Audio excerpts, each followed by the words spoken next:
Bienvenidos a Discutamos México. En esta ocasión, este programa lo vamos a dedicar al Partido de la Revolución Democrática.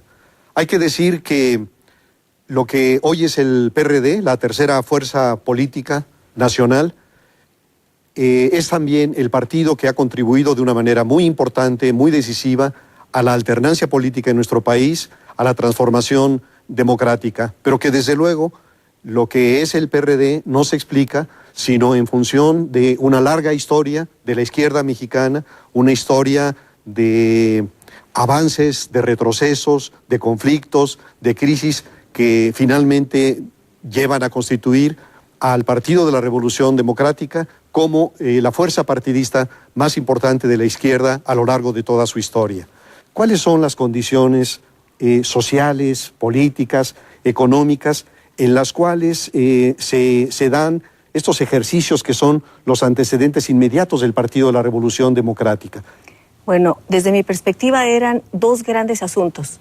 Uno era el que tenía que ver con la política, con la falta de libertades políticas, con la presencia de un sistema de partido de Estado, en donde prácticamente un solo partido monopolizaba toda la representación ciudadana en un México que realmente era plural, pero que no se reconocía en las elecciones ni en las instancias de gobierno, ni en las cámaras de diputados, de senadores. Y la otra gran causa era la de las luchas por los derechos de la población, los derechos de la gente.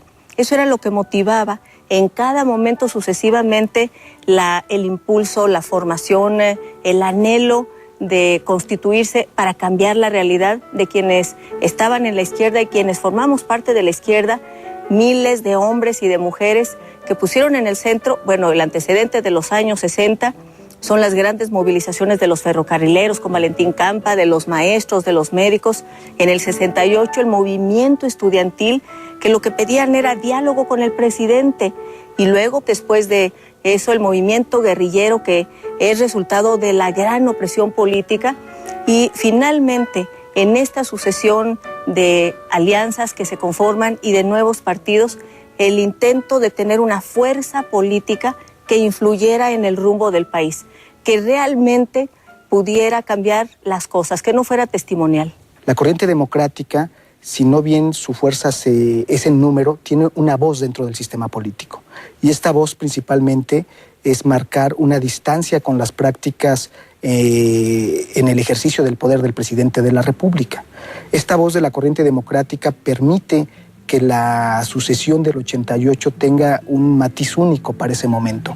Es decir, una de las reglas no escritas dentro del PRI es que marcaba una disciplina férrea dentro de sus cuadros, y entonces hay un grupo de expriistas que primero levantan la voz dentro del partido. Recordemos que las primeras expresiones de la corriente democrática no hay una crítica frontal al presidente y no hay una crítica al modelo de gobierno que se está utilizando en México.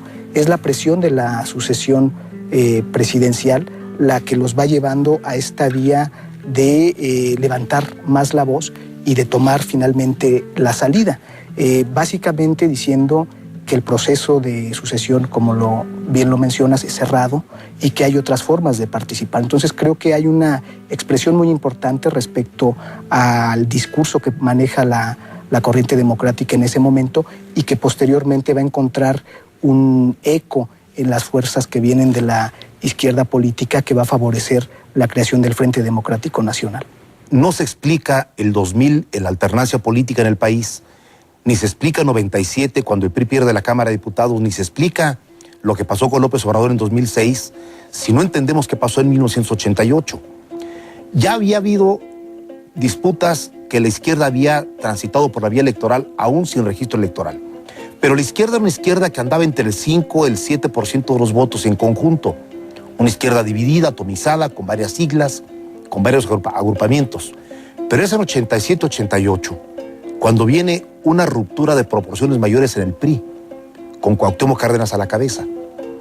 Y viene después de una crisis económica en 85, de una situación muy grave de desempleo, de falta de ingresos de la población, de recortes presupuestales, y un giro en la política económica del país claramente neoliberal, encabezado por los tecnócratas de Miguel de la Madrid.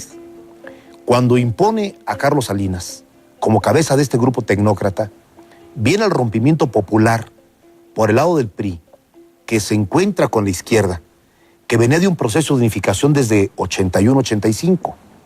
El Partido Mexicano Socialista, que dirigía en aquel momento Gilberto Rincón Gallardo, había agrupado a más de media docena de siglas y de agrupamientos de partidos, movimientos de muy diverso tipo. Y el Partido Mexicano Socialista, que tenía en ese momento a Eberto Castillo como candidato, se encuentra con el Frente Democrático Nacional, que como tú dices, lo integraba el Partido Auténtico de la Revolución Mexicana, el Partido Popular Socialista y la gente que venía del PRI con Cárdenas. Y cuando Eberto Castillo declina su candidatura por el Partido Mexicano Socialista y se suma a la candidatura de Cárdenas, aquello se convierte en una disputa frontal electoral contra Carlos Salinas, que hay que recordar, por cierto, con todo y fraude, le reconocieron a Cuauhtémoc el 32% de los votos. Era una indignación tan profunda, tan grande, porque sabíamos que la gente se había volcado a favor de Cuauhtémoc. Sabíamos que el país quería el cambio, que la gente requería una realidad diferente, construir otro México. Y sin embargo, el fraude electoral estaba presente, pero en donde se decidía, en donde se votaba sobre presidente de México era en el colegio electoral, constituido entonces por aquellos diputados, diputadas que no habían sido cuestionados en San Lázaro. Y el debate era qué hacer, si permitir que ese enojo, esa indignación, esa rebeldía que estaba aflorando por lo que había sucedido, corriera y que entonces se le pusiera fin a la posibilidad de la toma de protesta de Carlos Salinas de Gortari, o por otro lado, independientemente del debate que se armara en el colegio electoral, de los argumentos y de la movilización cívica ciudadana, que era la que mostraba a la gente, al mismo tiempo plantearse ir mucho más allá. Y fue Cuauhtémoc en un evento en el Zócalo, en donde había miles y miles de personas, cuando lo que dijo es que esta batalla había concluido su primera etapa, pero que tenía que ir mucho más allá y que entonces tenía que formarse una fuerza política. Y entonces fue tomando forma la idea de fundar el PRD y finalmente en mayo de 1989 se funda el PRD después de una asamblea que hizo el Partido Mexicano Socialista y cambia de nombre. En realidad esto fue así en términos estrictamente formales, porque las asambleas que se hacían para formar el PRD no llegaban los notarios, no querían tomar nota, era una resistencia desde el poder. Después del golpe de mano que había dado Salinas de Gortari, todavía la decisión de aplastarnos, que entonces se decide que cambie de nombre el Partido Mexicano Socialista por Partido de la Revolución Democrática, retoma ese registro que venía desde el PC y empieza la batalla que, a pesar de que ahora lo vemos a distancia, pareciera que no pasó nada, significó una batalla política muy cruenta. Lo que creo que cambia, llegando la izquierda a los gobiernos, es que hay un compromiso con una política social de Estado. Eso es algo que se acentúa, que es muy importante, el respeto a los derechos.